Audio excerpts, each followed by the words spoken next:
So, Victor, let's turn to a very interesting article in the New York Post by Jonathan Ingram. And he was writing about Democrats bring us, I think his first sentence or something to the effect of what Democrats offer us is fraud. And of course, he was talking about the Minnesota fraud first, but then he turned more importantly and more greater part of the article to Obamacare and how it has been the subject of a lot of fraud, either fake customers being created by insurers so that they could get $1,000 per enrollee, or false income statements by people who are trying to get insured and they want as much insurance, as much subsidies as they can possibly get. So there's a lot of fraud in the Obamacare system, according to Ingram's article. I was wondering your thoughts. We got to remember how the Democratic mind works. They create a federal program. They put people in it to run it. Those people have friends and contractor companies that do business with it. No one, no one salary is dependent on whether they do a good or bad job. They're there for life. They got GS salary. Maybe the contractors have to worry a little bit. And so if they allow the contractors to cheat or whether they cheat, there's no downside. When you look at the Democratic reaction to this, they're not angry. And Keith Ellison, the Attorney General of Minnesota, I don't know why he did it. It was so candid. He summed it up. He said, "What's the big deal? They buy cars and junk and stuff." In other words, in their way of thinking, you just steal money from the government. Poor people get to have it. They buy nice stuff. It gets back and reinvested. It's not the moral principle. Who cares about that? They don't care. And I think what's happening to people in this regard for the Democrats is the anecdotes are starting to add up. All over the 340 million people in the United States, there's been one too many Minnesota frauds, one too many stories about these thefts in Obamacare, one too many stories about semi trucks killing people with fraudulent driver's license, one too many stories about this person and that person raped, killed by someone that came across the southern border. One too many personal incidents. You go into a store and somebody's ahead of you that does not speak the language of the country they wanted to come in, and they pull out like they're playing cards. It's like, here's a jack, here's a queen. Oh, here's an EBD. Oh, it doesn't work. Here's another one. Oh, another name, no problem. Here's another one, another one, another one. And people they're just saying it didn't work. It doesn't work.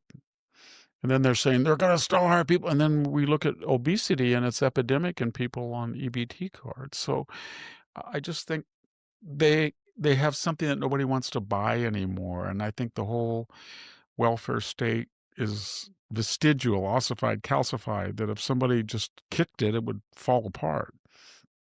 Nobody wants it anymore. It has to have some free market substitute, Can incentives. can I ask you one thing on that, since we did bring up the Somali fraud case in Minnesota, which one of your readers, as I was reading comments, said it's not 1 or 2 billion we're talking about, it's 8 billion. It's unconfirmed, We and I'm don't know not how much sure, it is, but but it's people a have lot. speculated. I always try to use the conservative figure. Yeah. So, but I was wondering how you think this case, I mean, it seems completely unusual how at least the right is willing to address this case, as they are now saying the culture that came in here had flaws, and it brought in flaws that is i.e. thieving and stealing from government, that are destroying our own society. I mean, you just really can't have that on a broad scale. And my question is this, though: how do you think this is going to impact future assessments of immigration? Are people gonna start considering the culture that's brought Yes, that's in what with Trump each of said. the immigrants? But Trump just puts it in the crudest possible terms, third world. But When I wrote Mexifornia 23 years ago, I said if a person comes from Mexico, they have voted with their feet and saying this doesn't work. I don't have enough liberty, freedom, protection, prosperity, security. So I want to come to this gringo country, different traditions. But once he gets here, everybody likes Cinco de Mayo, piñatas, tacos, mariachi movie, enriches the culture. But if he has the same attitude that he had in Mexico, "Oh, I have a dog, I can't feed it, I'm just gonna drive out and dump it in front of somebody's house," or, "Oh, I have a washing machine, I'll do what I do in Mexico, I'll just drive out, throw it outside the into an orchard," or, "My kids are in gangs, everybody big deal, no big deal." If they have that attitude, then immigration doesn't work. So it requires 2 things. It's called the brutal bargain.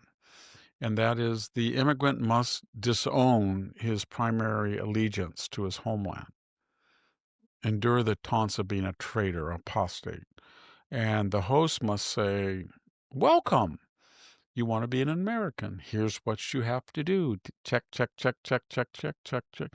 Sing to me, God Bless America. Tell me all about the Gettysburg Address. Oh, tell me the difference between Queens and Manhattan. I want to know something about the country." That's what we have to do.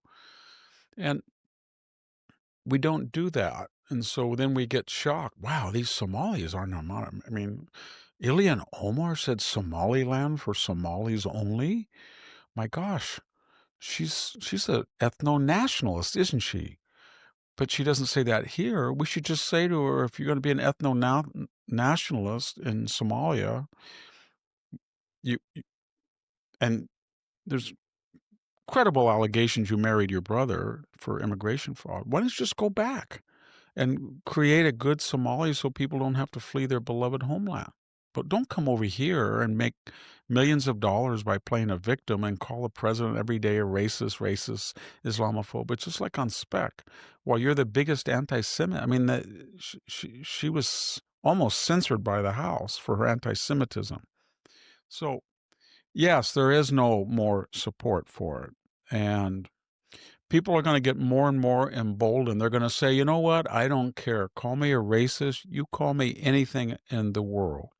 But if I have a choice from letting somebody come into this country from the Congo, who are Nigeria, that does not speak our language and has a whole different religious framework and has a whole different cultural assumption, versus somebody who comes in from France or the Czech Republic who speaks perfect English and is educated and is here to make money and be prosperous, we'll take him. That's what we'll do. And we're not going to argue anymore and say, you can't bait us, because you know what? You guys have run since the Hart-Kennedy Bill of 1965, and you changed immigration for the various point of not allowing anybody to come in, under merit, and anybody to come from a European or British Commonwealth country. So you had what? You had basically 60 years. 60 years you got your way, and you brought everybody in from the third world, and it's been very expensive. And we're not going to do it anymore. We're not going to go after people from the third world. We're just going to say, we're having a timeout. If you want to come, you have to have certain skills. If you're from Oaxaca and you have a BA and you've got some skills and you have an engineering degree, you want to come in, you speak perfect English, no problem. But otherwise, don't try.